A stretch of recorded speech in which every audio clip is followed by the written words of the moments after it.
Əzmənlər salam. Mövzumuz olacaq bu dərs üçün biliyin növləri. Biliyin növləri ilə bağlı həm testlərin, həm də nəzəri biliyin hamısının izahını verəcəyik. Diqqətlə dinləyirik. Təbii bitirdikdən sonra izahı testlər üzərində işləyib biliyimizi möhkəmləndiririk.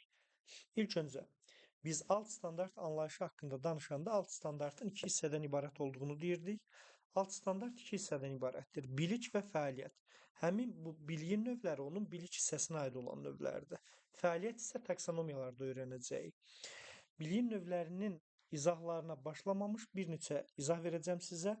Dərsimiz olur. Bilik və növləri. Aha. 4 cümlə deyəcəm. Bunları qeyd eləyin özünüz üçün və yadda saxlayın. 1. Bilik şagird tərəfindən aktiv şəkildə qəbul edilir. Aktiv şəkildə qəbul edilir. Yəni şagird ənənəvi təlimdə olduğu kimi pasiv şəkildə biliyi qəbul edən tərəf deyil. Biliyi aktiv şəkildə qəbul edən tərəfdir. İlk öncə bunu yadda saxlamış olaq. 2. Bilik seçici olaraq ötürülməlidir. Seçici olaraq ötürülməlidir. Biliyin seçici olaraq ötürülməsi dedikdə isə biz nəzərdə tuturuq. Hər kəsin öyrənmə tərzi, qavraması, intellekt tipi, hafizə və yaxud potensial tutumu fərqlidir. Biz ona görə seçim etdirməliyik ki, hər kəs eyni bilik bacarığı öz marağına uyğun formalaşdıra bilsin.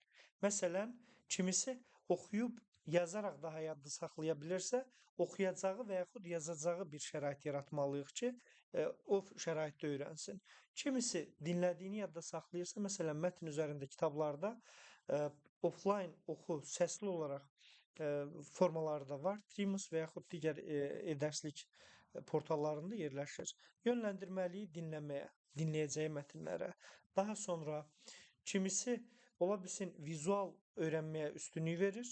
Yəni vizual yaddaşı üstündür. Gördüklərini daha yaxşı yadda saxlayır. O zaman vizual öyrənməni təmin etmək üçün artıq yeni dərsliklərdə QR kodlar var. Tutaq ki, tarix dərsliyində filan dövr üçün QR kod var. Onu görüntülü mənbələrdən istifadə edərək yadda saxlamasını təmin edə bilərəm. Bunu da dedik. 3. Faktoloji biliklər heç də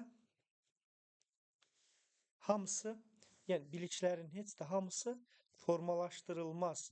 Bax bunu deyim. Mən yalnız tarixdən bir mövzunu, bir dövləti götürsəm, onun üzərində hamısını öyrətməyə çalışsam, şagirdlər nə onların ömrü çatar onun hamısını öyrənməyə, nə mənim və yaxud müəllimin ömrü çatar bunu öyrətməyə. Çünki bunun yüz illərlə bağlı olmuş arxivlərdə saxlanılan sənədlər var. Deməli, necə öyrədilir? Zəruri nəzəri məlumatlar, amma praktiki əhəmiyyəti olmalıdır, tərbiyəvi xarakter daşımalıdır. Digər tərəfdən milli bəşəri dəyərləri əks etdirməlidir. Zəruri nəzəri biliklər ötürülür. Bu 3 məlumat belə. Bir də taksonomiya mövzusunda keçəcəyiniz məlumatlar var ki, həmin o taksonomiya mövzusunda keçəcəyiniz məlumatları da burada onu qeyd edək. Burada biliyin testində qarşınıza çıxacaq, amma taksonomiyada danışacağım bu haqda. Sadəcə bunları əzbər yadda saxlayın ki, taksonomiyada geniş formada izahını verəcəm. Xatırlamaq mərhələsi əsasən deklarativ biliklə bağlı olur. Amma hər zaman yox, əsasən konseptual bilik əsasən anlamaq mərhələsi ilə bağlı olur. Anlamaq. Bax, mən deyərkən hər zaman demirəm, amma əsasən anlamaq mərhələsi ilə bağlı olur. Daha sonra bir də prosedural bilik, prosedural bilik əsasən tətbiq etmək mərhələsi ilə bağlı olur. Yenə də hər zaman demədim, daha çox onunla bağlıdır. Yəni digər mərhələlərdə də ola bilər. Bu hissələrlə bağlı nəsə sualınız olsa, təbii rəy bölməsində yazarsınız və yaxud əlaqə nömrəmizi yazarsınız ki, biz onu daha geniş formada əlaqələndirərik. Amma bu üçün yadda saxlayın. Taksonomiya mövzusunda da bunların artıq geniş formada izahını görəcəksiniz. Artıq biz biliyin növləri haqqında danışa bilərik. Bilik haqqında mənə lazım olan informasiyalar ötürüldü. İndi sizə danışacaq biliyin növlərindən. Biliyin 4 növü var. növlərində. Birincisi faktoloji və ya deklarativ bilik. Deklarativ bilik olacaq ki, deklarativ bilik məlumat xarakterli bilikdir. Və məlumat xarakterli odur ki, birbaşa hafizəmizdə olan informasiyanı özündə əks etdirir. Yəni onu biz əzbər şəkildə bilirik. Amma əzbər bilinən bütün biliklər deklarativdir? Yox. Məsələn, əzbər bildiyimiz necə ola bilər? Deyirəm ki, Dəhnamə əsər yazmış, adı nədir? Yazıçıları, şairləri sadalayın. Kimlərdir? Bunu əzbər bilirik biz. Və yaxud Xəmsəni yazanları sadalayın, əzbər bilirik. Töhfətül Rəqəm poemasının müəllifi kimdir? Əzbər bilirik. Və yaxud Hekayəti Yusif Şah əsərinin müəllifi kimdir? Əzbər bilirik. Bax, mən sual verdikdə müəllifi kimdir? İlk poema yazan kimdir? Bunun cavabını birbaşa deyirsiniz, emal etmirsiniz, əzbər deyirsiniz. Bu olur deklarativ bilik. Və yaxud deyirəm ki, paleografiya nədir? Termin və onun izahını soruşuram. Paleografiya nədir? Bu da olacaq əzbər bilik, faktoloji bilik.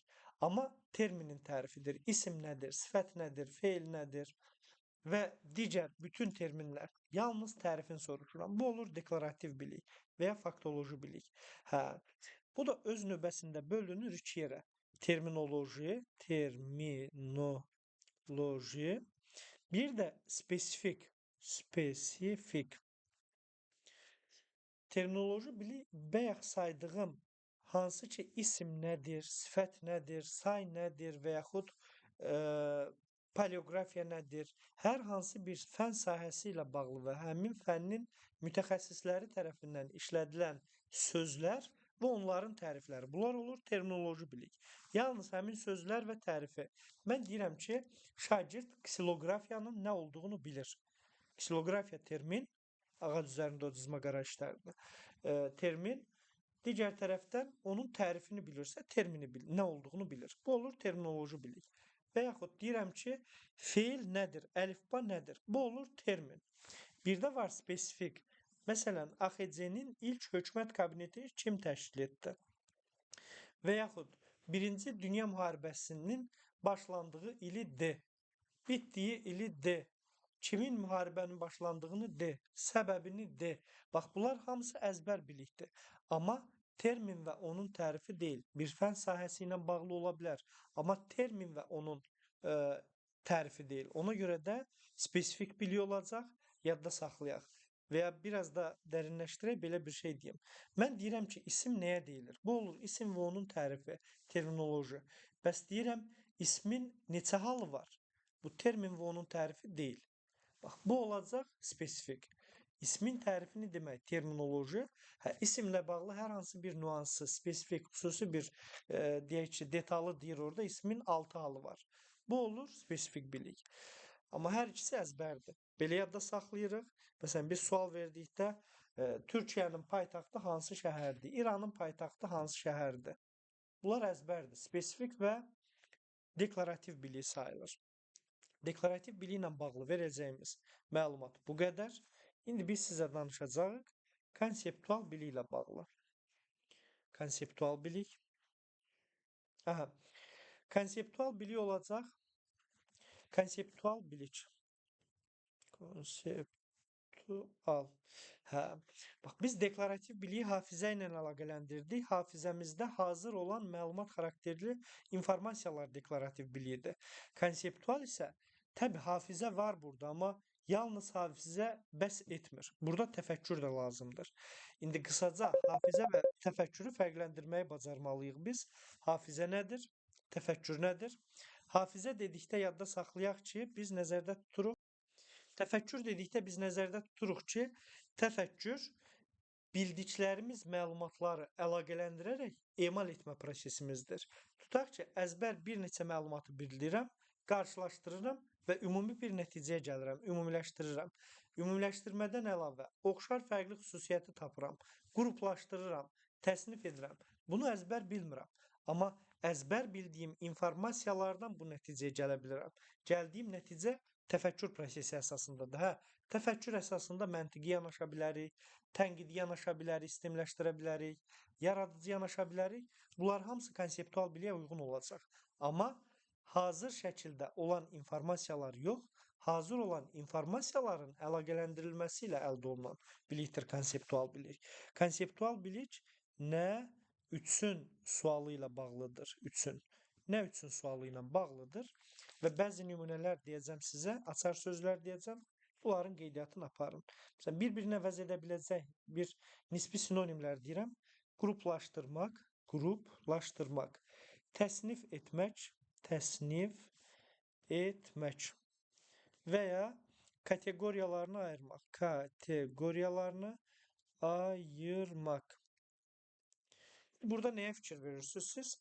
Bizə hansısa başlıq altında verilmiş nümunələr var. Deyir, filan başlıq altında qruplaşdırın. Yəni meyvə, tərəvəz hamısını qarışdırıblar, qarışıq şəkildə veriblər. Mən onu eyni başlıq altında qruplaşdırıramsa, bu konseptual biliyi tələb edir. Daha sonra təsnif etmək eyni şeydir onsuz. Təsnif et və ya kateqoriyalarını ayır deyirsə, bu da konseptual biliklə bağlı olacaq. Konseptual bilik belə olur.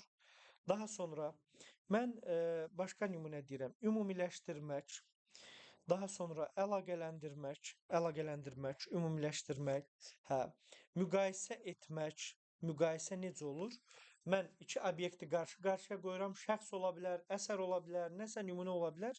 Bunları müqayisə edirəmsə, müqayisə oxşar fərqli xüsusiyyətlərin tapılması. Konseptual bilik olacaq bu da. Müqayisə etməyim oxşar fərqli xüsusiyyətləri tapmağım da konseptual bilik ilə bağlıdır və yaxud bunun qeydiyyatını aparın. Nəyinsə əhəmiyyət və yaxud mahiyyətini anlamaq. İndi anlamaq. Bu necə olacaq? Mən sizə deyirəm ki, hər hansı bir şeirin, tutaq ki, Nizami Gəncəvinin Sirlər Xəzinəsindən olsun 7 gözəldən hər hansı bir hissəni, parçanı de. İndi orada şagird oradan hər hansı bir hekayədən bir parçanı deyir. Məsələn, Çin qızı ilə bağlı. Çin qızı söylədiyi ki, Növzəfan başqa... Bax, bunu mənə dedi. Bir-iki cümləni burada deyir. Mən bunu əzbər soruşdum, oldu deklarativ bilik. Həmin o dediyi cümlənin, indi deyirəm, mahiyyətini anlayıb, izahını verir, öz sözləri ilə izah edir, interpretasiya edir, dəyişdirərək deyir. Yəni, şeiri nəsr formasında deyirəm. Bax, bu mahiyyət və əhəmiyyətinin anlaşılmasından irəli gəlir. Əzbər bilik burada bəs etmir, anlamalıdır həm də. Bu olacaq konseptual biliklə bağlı. Mahiyyət və əhəmiyyətinin anlaşılması, ümumiləşdirmə, qruplaşdırmanı da dedik. Bununla bağlı bəzi nümunələrə baxacaq. Konseptual bilik bu qədər. Mən sizə danışacağım prosedural bilikdən. Prosedur sözü bizi onsuz istiqamətləndirir. Prosedural bilik. Prosedural bilik nədir? Prosedural bilik dedikdə biz nəzərdə tuturuq hər hansı bir fəaliyyətin icrası yolunu bilmək. Yəni, mən filan fəaliyyəti icra edəcəm. Məsələn, sözü fonetik təhlil edəcəm. İndi bunun yolunu, qaydasını bilmirəm. Hansı metodla olunduğunu bilmirəm. O zaman mənim prosedural biliyim yoxdur. Yəni, icra olunmasını bilmirəm. Necə icra olunduğunu bilirəmsə, prosedural biliyim var. Və yaxud hər hansı bir yeməyin bişirilməsinin hansı ardıcıllıqla bişirildiyini bilirəmsə, prosedural biliyim var. O zaman belə bir sual çıxar. Bəs prosedural bilik icra olunsa formalaşır, icra olunmasa formalaşmır sualını verdikdə, icra olunmasa da formalaşır. Çünki bu bilikdir. Bunu bilməyimiz bəs edir. Yəni, mən yeməyin bişirilmə qaydasını bilirəmsə, bu prosedural bilikdir. Amma o qaydanı icra etməsəm də prosedural biliyim var. Çünki icra olunma yolunu bilirəm. Yəni, yolunu bilmək bəs edir. İcra olunmasa da prosedural bilik formalaşır və necə sualı ilə bağlıdır. Fəaliyyətin icrası yolunu bilir. Prosedural bilik deklarativ bilikdəki kimi hafizə ilə bağlı olur. Lakin fəaliyyətin icrası ilə bağlı olması deklarativ bilikdən onu fərqləndirəcək. Yəni, necə icra edildiyini bilməlidir. Metod, texnika, yol dediyimiz, yəni metod, üsul mənasında. Üsul, daha sonra fəaliyyətin icrasının addımlardan ibarət olduğunu bilmək. Deyək ki, riyaziyyatda məsələnin hansı ardıcıllıqla həll olunduğunu bilir. Algoritm, ardıcıllıq, bu kimi meyarların müəyyən olunması. Bax, bu dediklərimi videonu saxlayaraq bir-bir yazın. Hamısı prosedural biliklə bağlıdır. Prosedural biliklə bağlı dediyimiz bu qədər. İndi mən sizə danışacağam metakognitiv biliklə bağlı. Metakognitiv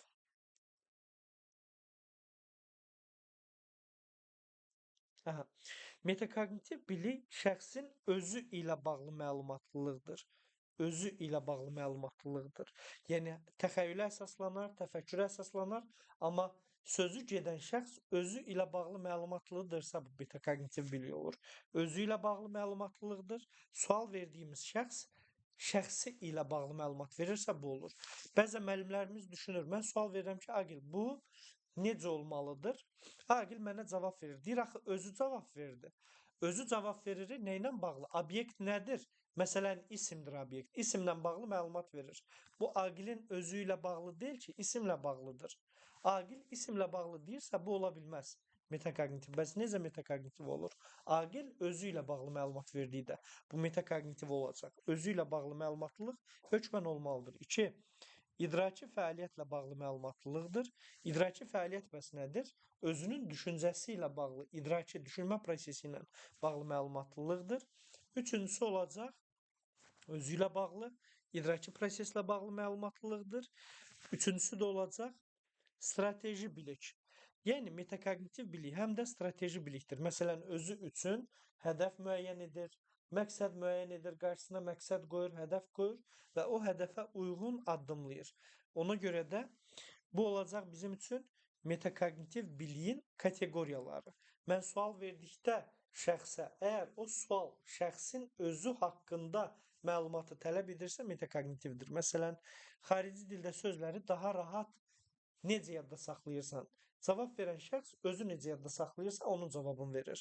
Və yaxud deyirəm ki, sən indi dərs prosesində iştirak etmisən.